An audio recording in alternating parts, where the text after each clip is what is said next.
안녕하세요, 여러분. 살다 보면 가끔 그런 생각 들 때 있잖아요. 왜 나만 이렇게 억울한 일을 당할까 하는?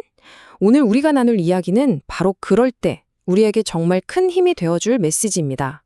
바로 사람의 속임수도 하나님의 복을 막지 못한다는 건데요. 이 불공평한 세상 속에서 믿음이 어떻게 기적 같은 길을 만들어내는지 지금부터 저와 함께 그 이야기 속으로 푹 빠져보시죠. 그리고 시작하기 전에요. 오늘 들려드릴 내용은 장영훈 목사님의 설교에서 큰 영감을 받아서 재구성했다는 점을 먼저 말씀드릴게요. 그 깊이 있는 통찰을 바탕으로 한번 쉽고 재미있게 풀어가 보겠습니다. 여러분도 혹시 이런 생각 한 번쯤 해보신 적 없으세요? 정말 나는 나름대로 정직하게 또 성실하게 살아왔다고 생각하는데 왜 세상은 나를 알아주지 않는 것 같고 내 앞길은 자꾸 막히는 것 같은 그런 기분이요. 바로 이 답답한 질문에서부터 오늘 이야기를 한번 시작해 보려고 합니다. 자, 그래서 이 질문에 대한 답을 찾아가는 여정은 이렇습니다. 첫 번째, 이런 막막한 현실 속에서도 믿음으로 미래를 준비한다는 게 도대체 뭔지 한번 보고요. 그리고 두 번째, 교묘한 속임수가 어떻게 믿음 앞에서 힘을 잃는지 살펴볼 거예요. 이어서 세 번째, 그 믿음이 성실함과 만났을 때 어떤 놀라운 결과로 이어지는지, 그리고 마침내 네 번째, 이 모든 과정을 거쳐서 하나님이 어떻게 통쾌한 역전 드라마를 쓰시는지 그 순서대로 함께 따라가 보겠습니다. 자, 그럼 첫 번째 이야기, 믿음으로 미래를 준비할 때입니다. 여기 한 남자가 있습니다. 정말 오랜 시간 뼈 빠지게 일했는데 자기 손에 쥔 건 아무것도 없는 남자. 바로 야곱인데요. 그의 답답한 심정을 통해서 진짜 믿음의 준비란 게 뭔지 한번 들여다보겠습니다. 이게 바로 야곱이 외삼촌 라반에게 던진 한마디입니다. 제가 와서 외삼촌은 이렇게 큰 부자가 되셨는데 그럼 저는요?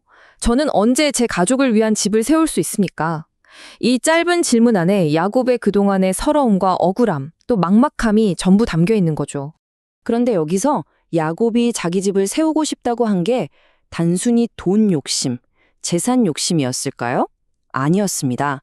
그건 바로 하나님이 자기에게 맡겨주신 이 소중한 가족과 미래를 책임져야 한다는 믿음의 책임감에서 나온 외침이었어요.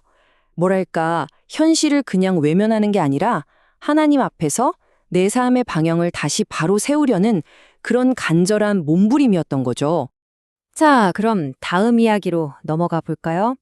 야곱이 이렇게 정당한 자기 몫을 요구하자 외삼촌 라반이 어떻게 나올까요?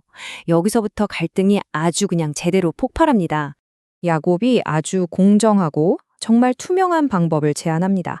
앞으로 태어나는 양과 염소 중에서 좀 희귀한 편인 얼룩무늬나 점 있는 것들만 자기 품삯으로 달라고 한 거예요. 이건 뭐 누가 봐도 속임수를 쓸 수가 없잖아요. 나중에 딱 보면 바로 아니까요. 아주 정직한 제안이었죠. 야곱의 이 말에서 자신감이 느껴지지 않으세요? 나중에 제 몫을 확인해 보시면 제 정직함이 모든 걸 증명해 줄 겁니다. 이렇게 말하는 거예요. 이번만큼은 그 어떤 꼼수도 없이 오직 정직함으로 승부하겠다는 굳은 의지가 보이는 대목이죠. 그런데 라반 좀 보세요. 와, 정말 대단하죠? 야곱 앞에서는 오케이, 좋은 생각이다. 네 말대로 하자. 이렇게 흔쾌히 약속을 해놓고는 뒤돌아서자마자 그날로 당장 야곱의 몫이 될 가능성이 있는 얼룩무늬 가축들을 싹 다 빼돌려서 저 멀리 사흘길이나 되는 곳으로 보내버립니다. 이건 뭐 계약 자체를 그냥 휴지 조각으로 만들어버린 거죠. 하지만 여러분, 바로 여기서 이 이야기의 가장 중요한 핵심 메시지가 나옵니다. 사람이 아무리 머리를 굴리고 교묘한 속임수로 길을 막으려고 발버둥 쳐도 하나님이 주시려고 작정한 복은 절대로 결코 막을 수 없다는 겁니다. 이게 바로 우리에게 희망을 주는 진실이죠. 이게 그냥 수천 년 전 옛날 이야기라고 생각하시면 안 돼요. 종교개혁가 마르틴 루터의 예를 한번 볼까요? 사람들이 그를 잠재우려고 성에 가둬버렸잖아요. 모든 활동이 막혀버린 거죠.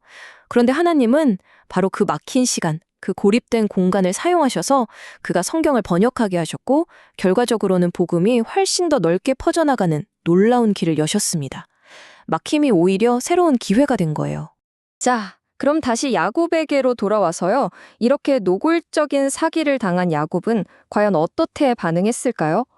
여기서 주저앉고 포기했을까요? 아닙니다. 그는 절망 대신 묵묵히 성실함을 선택합니다. 불평하고 원망하는 대신에 야곱은 그냥 자기가 할 수 있는 최선을 다하기 시작합니다. 나뭇가지 껍질을 벗겨서 무늬를 만들어서 양들이 보게 하고 또 튼튼한 양과 약한 양을 구분해서 체계적으로 관리하는 등 아주 세심하고 전략적으로 자기 일에 몰두한 거죠.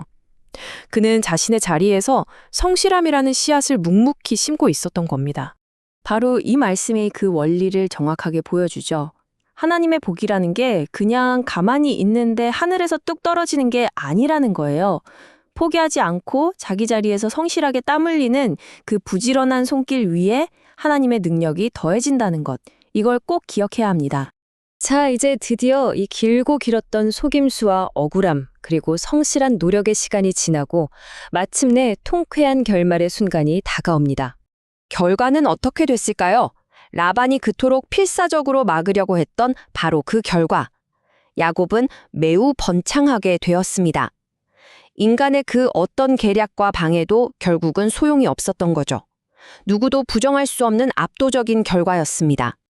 이 짜릿하고 강력한 역전의 결말은 성경 창세기 30장 43절에 분명하게 기록되어 있습니다. 그의 비참했던 처음 상황과는 완전히 뒤바뀐 정말 놀라운 대반전이죠. 그렇다면 오늘 이 야곱의 이야기를 통해서 우리가 삶에서 꼭 붙잡아야 할 지혜는 뭘까요? 딱 3가지로 정리해 볼 수 있겠습니다. 첫째, 억울한 감정에 빠져 허우적대지 말고 믿음으로 내일을 준비하라는 것. 둘째, 사람의 방해 공작이 하나님의 더 큰 계획을 절대 이길 수 없다는 걸 신뢰하라는 것. 그리고 마지막으로 모든 걸 다 내려놓고 포기하고 싶을 때, 바로 그때 성실함을 선택하라는 겁니다. 바로 그 순간 하나님이 일하기 시작하실 테니까요. 마지막으로 이 생각을 함께 나누면서 오늘 이야기를 마무리하고 싶습니다. 어쩌면 지금 여러분이 겪고 있는 그 억울한 방해와 속임수조차도 결국엔 여러분의 삶에 가장 큰 축복을 완송하기 위한 아주 특별한 재료가 될 수 있다면 어떻게 생각하세요?